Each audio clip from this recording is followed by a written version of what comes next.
2025-ի նոյեմբերին աննախադեպ 70,2% ապրանքների հայտարարագրեր են բաց թողնվել կանաչ ուղով։ Մաքսակետերում գոյություն ունեն նաև դեղին ու կարմիր ուղիներ, թե ինչով են տարբերվում դրանք կանաչից, պետական եկամուտների կոմիտեի աշխատակիցն է պարզաբանում։ Կանաչ ուղու ընթացակարգի ընտրության դեպքում ապրանքների և տրանսպորտային միջոցների բաց թողում իրականացնում է առանց որևիցե տեսակի ստուգման։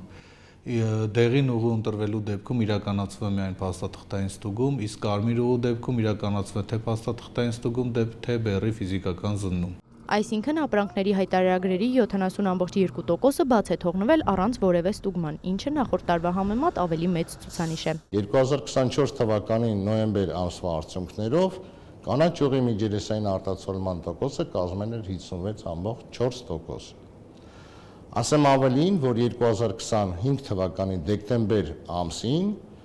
այն արդեն իսկ կազմում է 73,06% և որպես համեմատական ցուցանիշ կարելի է ասել,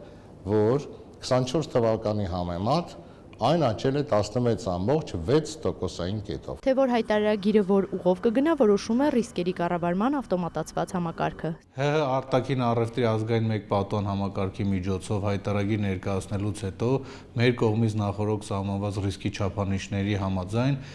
համակարգը ընտրում է, թե տվյալ հայտարարագիրը ինչ ընթացակարգով պետք է գնա բաց թողնման։ Այսպիսով մարդկային գործոն գրեթե չկա, մարդիկ միայն որոշում են ռիսկի չափորոշիչները, որոնք այս տարի վերանայվել են։ Այս 6 ամիսների ընթացքում վերհանվեցին բոլոր ռիսկի պրոֆիլները և դրանց համապատասխան ռիսկի ցուցիչները։ Մի շարք ռիսկի պրոֆիլներում նոր կարգաբերումներ իրականացվեցին և այդ ցուցանիշը կազմում է, որ ամբողջ ռիսկի պրոֆիլների